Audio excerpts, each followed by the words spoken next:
It's the volatility that has been the Achilles heel for Texas A&M football. It is on Mike Elko. This is the reason why you pay him, to correct course, genuinely flush away whatever happened in Austin, Texas, and focus on the future, because everything is still in front of the Aggies, believe it or not.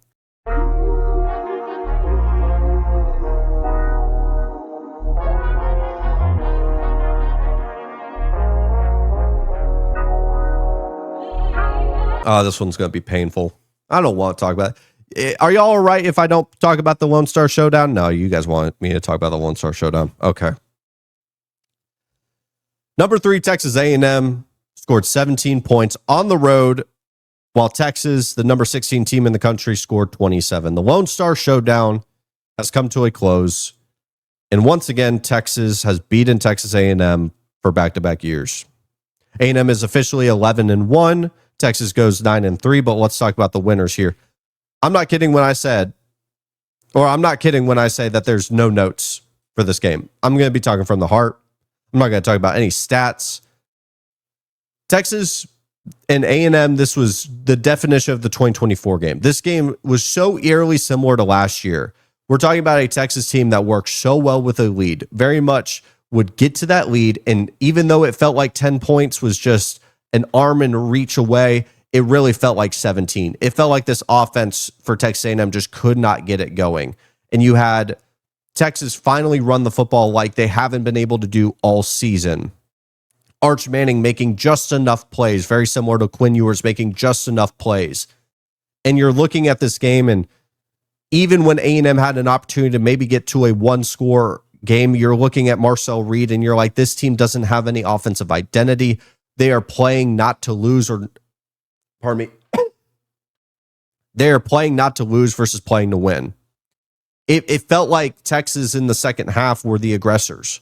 I mean, I'm watching this Texas team, and mind you, I'm in the stadium watching in between plays during commercial breaks, and you are watching this Texas team gain momentum as Arch Manning started to gain confidence and started to go with the flow of the game and really build up his play and become one of the best football players on that field. The entire roster was building behind him, and the intensity was growing and growing and growing. And you just saw A&M basically just take it and roll over. And that was the most concerning part for the Aggies, as even though there was moments or a little spark of a comeback, that third quarter is what absolutely buried them. When you weren't able to get any kind of momentum on the offensive side of the ball, whether it was shooting yourself on the foot when we're talking about a 4th-and-1 opportunity turning into a 4th-and-6 because of a false start. Little things like that happened throughout the entire game. And frankly, this could have been worse. A&M got a lot of breaks in terms of referee play. The referee play for the SEC has been atrocious all year.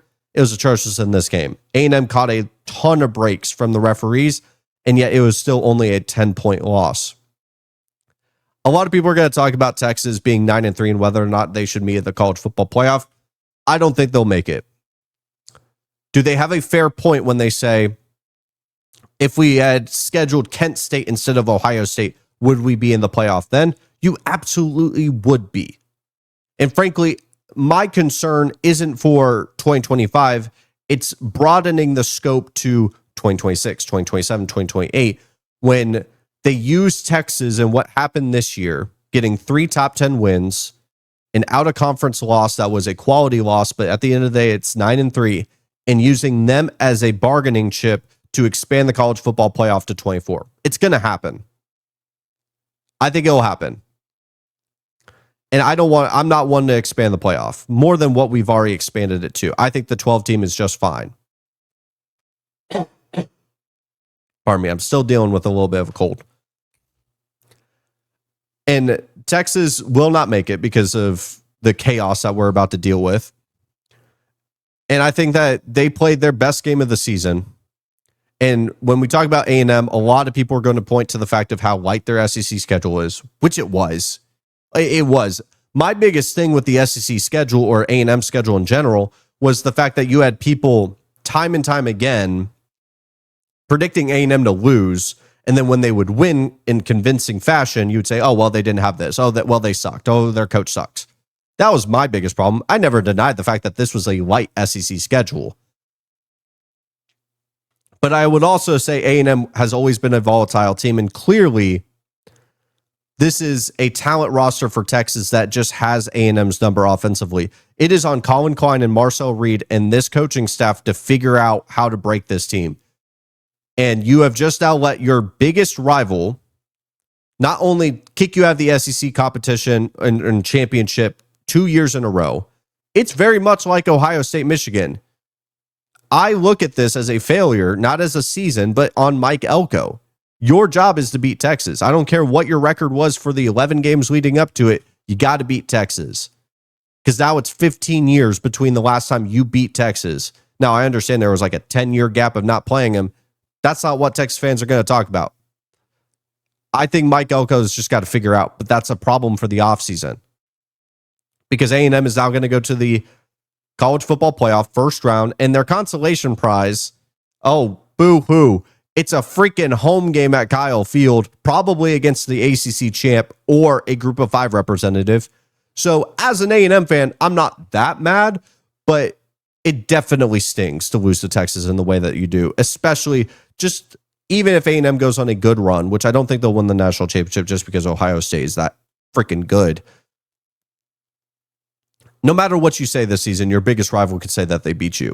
That's what makes college football special. And I think they would have very much benefited from having a heartbeat to the offense like Le'Veon Moss, who I think is going to be an incredible addition when we're talking about the college football playoff. When Marcel Reed isn't playing to his best standards, you have a guy that's a physical runner that can get you 4 yards at any given moment. Le'Veon Moss would be perfect for that.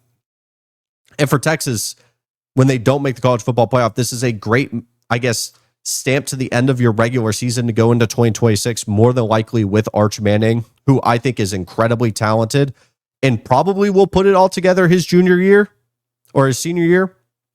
And that's a scary thought, because once they get that offensive line corrected, Texas is once again going to be a top 3 team in the country and a national championship contender. If they get that fixed this offseason, their sky is the limit. It's Texas football. Let's not forget that.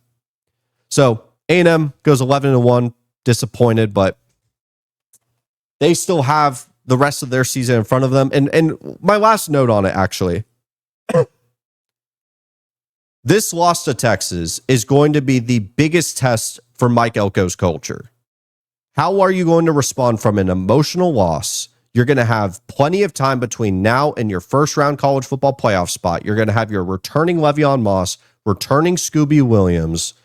How are you going to respond? Are you going to turn over and say, well, maybe we are exactly what the media said we are? A team with an easy schedule that just got a cupcake walk to the college football playoff? Or are you a team that can step up like you did on the road against Notre Dame and be able to not only win the first round of the playoff, but win multiple games? Because they have the ceiling to do it. It's the volatility that has been the Achilles heel for Texas A&M football. It is on Mike Elko. This is the reason why you pay him, to correct course, genuinely flush away whatever happened in Austin, Texas, and focus on the future, because everything is still in front of the Aggies, believe it or not.